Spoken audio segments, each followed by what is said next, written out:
Hello again. Let's talk some more about the C6th.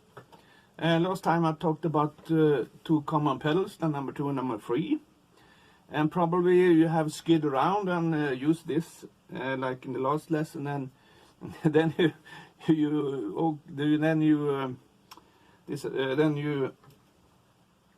you probably understood that. Yeah, look, new curtains. The 20-year-old curtains are gone. The pedal 3 is actually just doing a minor. It was this, and that's a cat. Drops to the third to minor actually. So if you playing guitar, then if you play in C, and then and the band plays then on in F, then you do the C minor to actually the shape of the chord to actually do a F7. So that's the trick with the 2 bars up and doing a minor. That's the trick.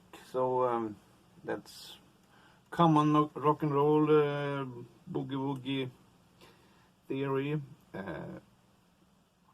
Then you can have your thoughts about 7ths on C6, but yeah, that's why you can do the trick. But if you play a C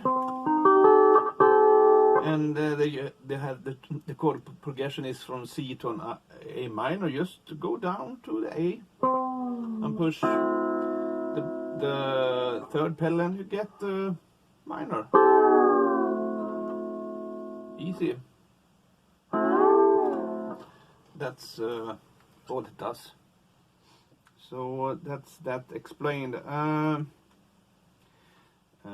So once you can do it, I did the trick in a song called The Cabinet Drop, where I played a lick like this.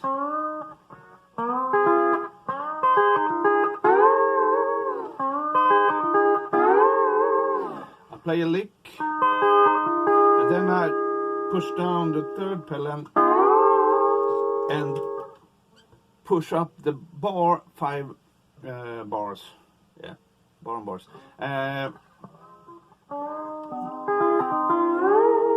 And that is actually like doing a tone drop, 2 bars down, but adding a 7, like.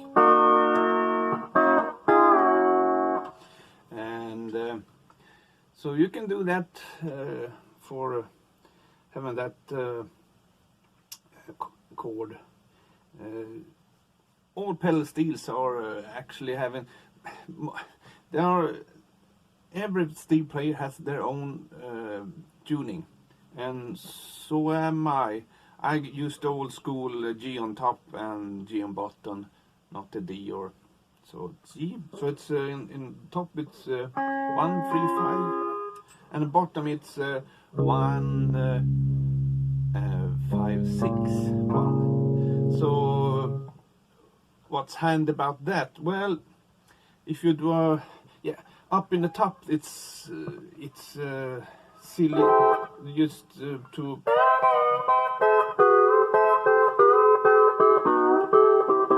do a Western thing, lick all over the place without even thinking, is to work with the root and down to bars, and that it will work all the way. And the trick about the bass here is just you can be actually, if you 2 guitarists in a band, and and steel guitars mostly for just fill-ins and solos, but if you have it like this, then you can actually do the background stuff, like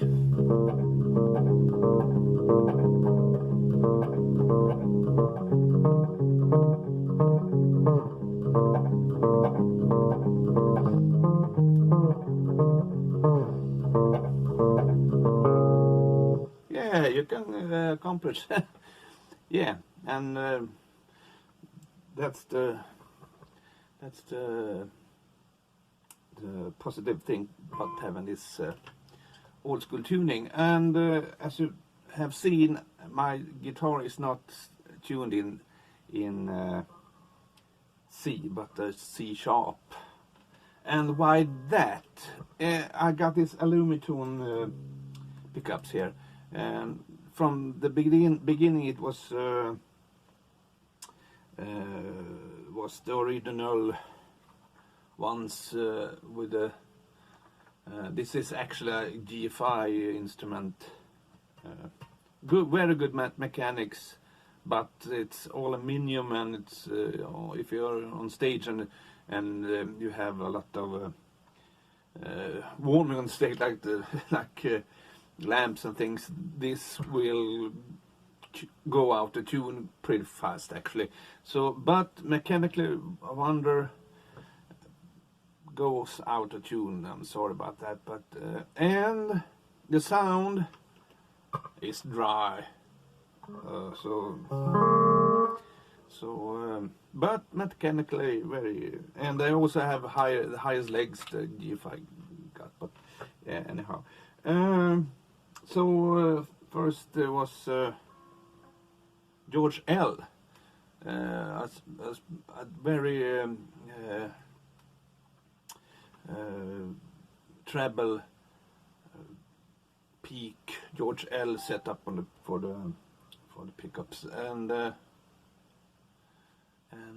actually